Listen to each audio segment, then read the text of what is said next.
Bir deputat çıxdı ortaya, Günay Ağamalı, çıxdı deyər ki, var idi daha əvvəldə, amma və qəfil bir şəkildə yenə uşaq pulu məsələsini çox açıq şəkildə və həqiqətən də amma hökumətin məntiqi ilə ortaya qoydu ki, bu daha öncə bizim debatlarda dəfələrlə olmuşdu. Siz xatırlayırsınız. Mənim onun dediyi sözlər məni əsla və əsla təəccübləndirmədi, çünki mən o ritorikanı eşitmişdim.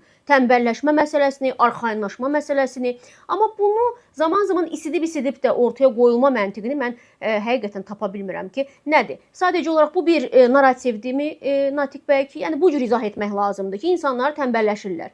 Pul alacaqlar uşağa görə. Çox sadə, bunun cavabı da var axı. Jurnalistin reaksiyası xoşuma gəldi, açığı. Çox xoşuma gəldi. Amma onun yerinə olsam bir sual da verərdim ki, siz nə qədər uşaq pulunun veriləcəyini düşünürsünüz ki? Ki, ondan tənbəlləşsinlər. 5.000 manat, 2.000 manat, 3.000 manat, 10.000 manat, nə qədər düşünürsünüz də sizin beyninizdəki o modeldə uşaq pulu nə deməkdir, neçə manatdır? Bax, o sualın cavabını özü versəydi, özünü biabır etdiyini özü açıq şəkildə görərdi də. Doğru. Deyəcəkdi 100 manat. Tutalım. Bu xəyallarımızdır. Elə 100 olsa fikirləş ki, şükür Allah. 2 uşağım var, 200 manat. Dəhşət tənbəlləşirəm. Əla, mən getdim evə balıq tutmağa. İşdən çıxıram. İşdən çıxıram. Manyaksınız siz, 200 manat insanın nəyinə bəs edir? Bir dəfəlik bazarlığı deyil uşaq. Yəni nə deməkdir bu? Yəni neçə manat düşünürdü ki o xanım? Bax, o xanım nə qədər pul düşünürdü ki, insan tənbəlləşə bilər. Yəqin ki, eşidib ki, məsələn, Suriyada, daha doğrusu Suriya qaçqını Almaniyada 7-8 uşağı olur, 6-7 uşağı, hərəsindən 500-600 avro alır. Onsuz dil bilmir, təhsili yox, heç nə yox, yaşayır bir tər. Küveytdə nə qədər alır. Belə insanlar bunu görüb, indi o Almaniyanı görübsə, düz görməyib. Bu belə işləmir. Bu bir. İkincisi də bu məsələnin ciddi bir problem olduğunu, yəni biz demirik, artıq rəsmi rəqəmlər göstərir. Statistika deyir ki, doğuş azalır. Heç vaxt olmadığı 2025-ci ilin göstəriciləri bu il hər ondan da aşağı olur. Bəli, 2026-da. İki problemə görə aşağıdır ya. Bir ona görə ki, həm də doğuş yaşında olan gənc insanlar ölkədən köçür. Beynində pul aparır, gedir o. Cibində aparmasa da. Dövlət də, ailəsi də ona 30 min, 40 min, 50 min dollar yatırım eləyir həyatı boyu. Məktəbdə, geyimi, müəllim yanına gedir, nə bilim, dil öyrədilir və s. Sonra həmin o bilikləri götürüb çıxıb gedir. Bir, bu problem var. Uşaq ona görə olmur. İkinci problem də sosial-iqtisadi vəziyyət doğrudan da ağırdır ki, insanlar ailə qura bilmir. Ev yoxdur. Ailə qurandan sonra bir uşaqdan çox dünyaya gətirmirlər ki, dolanışıq yoxdur.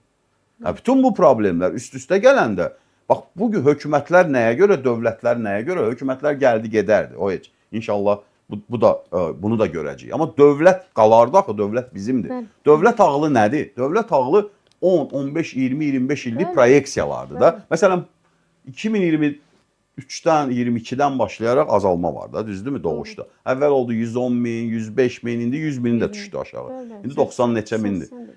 80 neçə min də bu ilə gedəcək də. Bax, bu uşaqlar 15 ildən sonra böyüyəcəklər də, 18 yaşlarına və 18 yaşına. Əskəriyə kim gedəcək? Onun yarısı oğlandı da, indi yarısından biraz çox, indi statistikaya baxanda. Onun da bir hissəsi xaricə gedəcəksə. Tuta bilməyəcəksiniz, gəlməyəcəklər. Magistraturanı bitirəcəklər, aspirantura oxuyacaqlar, gəlməyəcəklər. Gedəcəksə. 90 min adamın, 90 min uşağın, 45 mini oğlandır.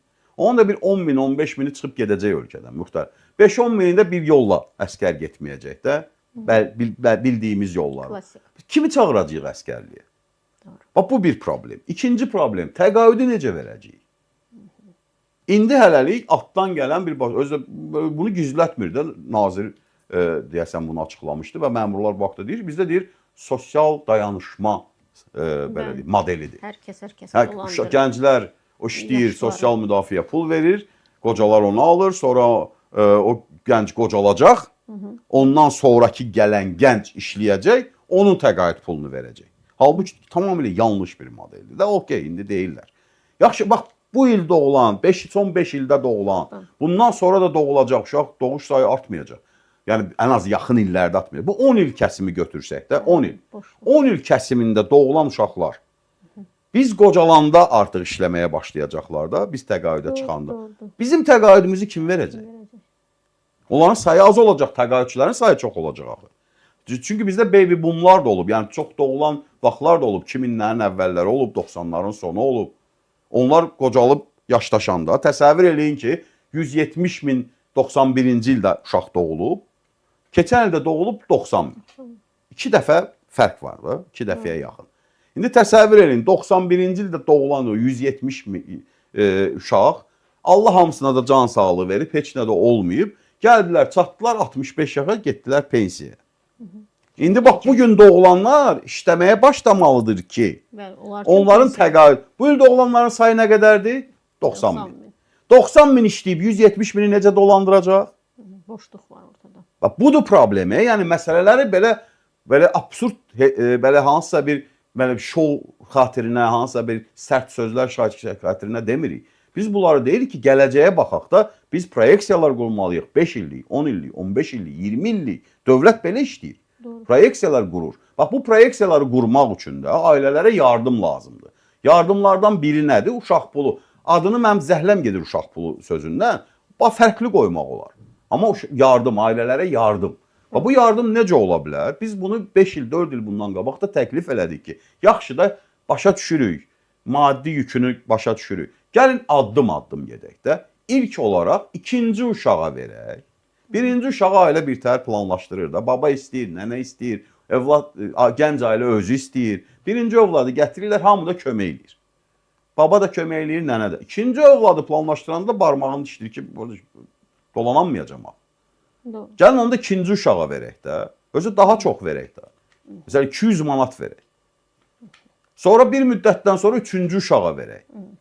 Stimullaşdırmaq üçün yavaş-yavaş belə artar. Nəcib bəy, normalda siz də bax o qiymətləri bilirsiniz. Biz 2026-da neftin qiymətini neçədən götürmüşdük? 60-dan götürmüşdük. 65-dən. 65-dən. İndi nə qədərdir? 110-dur da, səhv etmirəmsə. 110 idi, indi bu gün biraz 100-ə qədər düşür. Bütün hallarda bir artım. Ortalama qiymət 90-dan yuxarı olacaq bu il ərzində. Bu o deməkdir ki, bu anlama gəlir ki, biz o sahədə də qənaət deməyim də, yəni əlavə pul qazanmışıq. Bəli, pul qazan. Yəni bunun bura yönləndirilməsi üçün ən azı mənim heç bir iqtisadi biliyim olmasa belə bunu buradan elementar hesablamadan görürəm ki, buradan bu işi həll etmək mümkündür. Çünki planlamamızla real nəticə indi müharibə oldu, Körfəz bağlandı, Hürmüz belə oldu. Bütün bunların səbəbidir də, bütün onlarda bizim xeyrimizə işlədi Azərbaycan olaraq. Biz bu prosesdən qazançlı çıxdıq. Yəni buradan gələn gəliri yönləndirmək baxımından indi normal və optimal dönəm deyilmi sizcə? Bunu da biraz yanlış sayıram.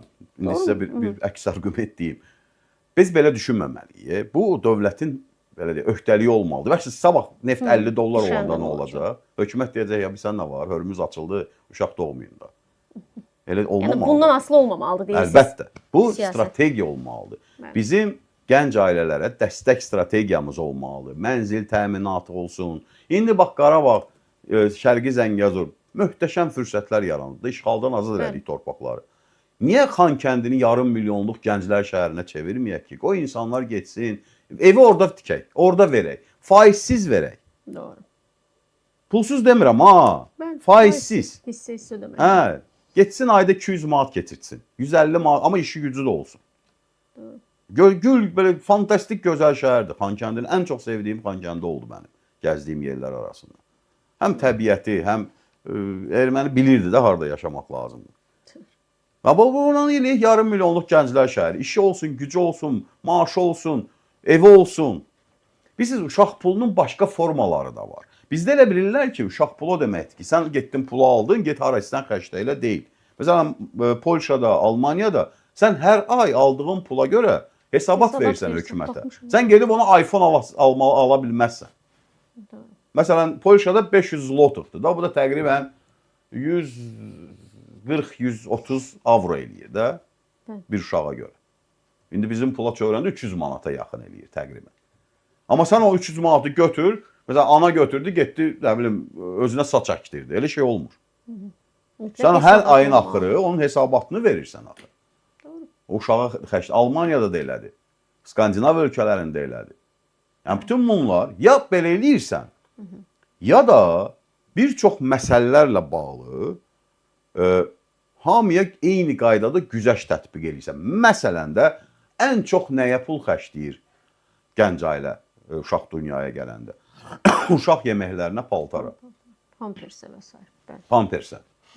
Bunları bir xeyli dərəcədə güzəştli qiymətlərlə satıla bilərdi. Mən dəli oluram. Mən Allah uşaqlar böyüyüb hamının uşaqlarını sağlasın. Çoxdan da görmürdüm uşaq yeməklərini. Yeməklər çox Baxıram bahadır. 80 manat, 90 manat, Aptekdə görürəm. 100 manat. Doğru, doğru. A, dəlil O da ki siz- çox qısa bir müddətdə bitir ha, yəni semestr. Olsun 4 gün, 5 gün, bir nə bilim 5 gündən artıq mən inanmıram çəksin. Doğru. Təsəvvür edirsiniz siz. Ayda bir 300 manat, 200 manat elə tək yeməyə gedir də. Doğru. O zaman uşaqlar bizim gələcəyimizdir deyəndə pafosu yox, belə deyək də rəqəmləri və Əlbəttə, reallığı yəni, nəzərə almaq çox lazımdır. az, yenə deyirəm, statistikanı qoysun qabağına, görsün ki, doğuş azalır. Azalır. Bu da Doğuş faktdır da, azalırsa, bu da fakt. deməli bununla bağlı təşviq etmək lazım. Məsələn, Çini vaxtında aldatdılar. Bir uşaq konsepsiyasına keçdi. Bəli, bəli. Aldatdılar faktiki olaraq. Bəlkə əhali artır. 35 il o konsepsiya ilə yaşadılar. İndi onun başlarını divara döyürlər. Çinin ən böyük problemi demoqrafiyadır. Əhali qocalıb, Bəli. yarıdan çoxu qocadır artıq və 800 milyona qədər azalacaq yaxın 50 ildə. Doğru. Onlar oturub onu düşünür. Bəli. Ki biz axırımız nə olacaq? Doğru.